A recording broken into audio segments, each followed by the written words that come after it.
इसको जीत या हार के पक्ष में नहीं लेना चाहिए।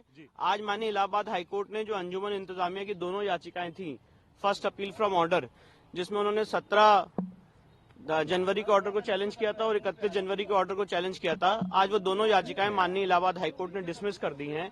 तो इसका अर्थ ये है, इसका निष्कर्ष ये है कि जो पूजा वहां पे चल रही है वो नियमित रूप से चलती रहेगी। यानी कि अब ये कहा जाए कि हाईकोर्ट ने रोक नहीं लगाया, वो सुप्रीम कोर्ट आ सकते हैं, तो क्या आप कैविएट दाखिल करने वाले हैं? जी बिल्कुल, हम लोग सुप्रीम कोर्ट में कैविएट दाखिल करेंगे और सुप्रीम कोर्ट में अगर वो आएंगे तो अपनी बात सुप्रीम कोर्ट में। जो आधार रहा फिलहाल मुस्लिम पक्षकारों का, और जो व्यास की पूजा के लिए लगातार ये रोक की मांग कर रहे हैं, तो क्यों आखिर मुस्लिम पक्षकार अब इस पूरे मामले में रोक की मांग कर रहे हैं? देखिए, इसमें जो आधार बना है, मुझे लगता है माननीय न्यायालय के फैसले का, उसमें कोर्ट के सामने हमने स्पष्ट रूप से बात रखी थी कि सेक्शन 151 सीपीसी में कोर्ट को पावर है, जहां पे कोर्ट अगर कोई चीज मिस हो गई ऑर्डर में तो उसको क्लैरिफाई कर सकती है फर्दर ऑर्डर से।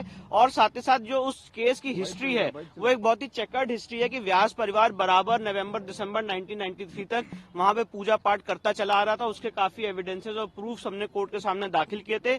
इसलिए मुझे लगता है, इसलिए आज माननीय न्यायालय ने दोनों पक्षों को सुनने के बाद एक वेल रीजन जजमेंट दिया है, जिससे अंजुमन इंतजामिया की जो दोनों फर्स्ट अपील फ्रॉम ऑर्डर्स थी उसको डिसमिस। देखिए, सबूत के साथ जब प्रमाण मिला कि नहीं यहाँ पर पूजा होनी चाहिए, पूजा का आदेश जो जिला न्यायालय ने दिया है, तो उसमें स्पष्ट है कि वहाँ पर सारे सबूत मिले हैं कि मंदिर के हैं, और मंदिर का आधार मान करके सर्वे के देख करके कोर्ट ने आदेश दिया है कि यहाँ पूजा होना चाहिए। जो पूजा पहले होती थी, जहाँ पूजा होती थी उसी जगह पूजा हो रही, दूसरी जगह नहीं। तो ऐसी स्थिति में यदि वो कोर्ट गए हैं तो उसकी भी सुनवाई होगी। वो रोकने का आधार बताएंगे कि क्यों रोका जाए, और ये बताएंगे कि नहीं वहाँ पूजा होनी चाहिए। तो जब पूजा होने का आदेश हो गया है तो पूजा ही होगी, कोर्ट उसको रोक नहीं सकती है, क्योंकि रोकने का कोई आधार नहीं है।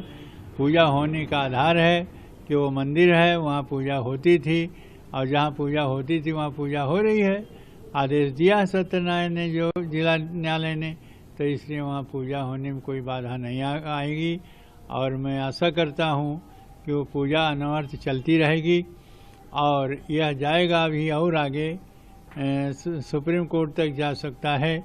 जैसे राम जन्मभूमि का आदेश हुआ है, उसी प्रकार से उसका भी आदेश भगवान शिव के ज्ञानवापी मंदिर के रूप में इसका आदेश होगा, यह आशा है। और क्योंकि सारे सबूत हमारे हिंदू पक्ष के और मंदिर के पक्ष को मिल चुके हैं, और सबूत के आधार पर ही यह आदेश होता है, वैसे ही होगा।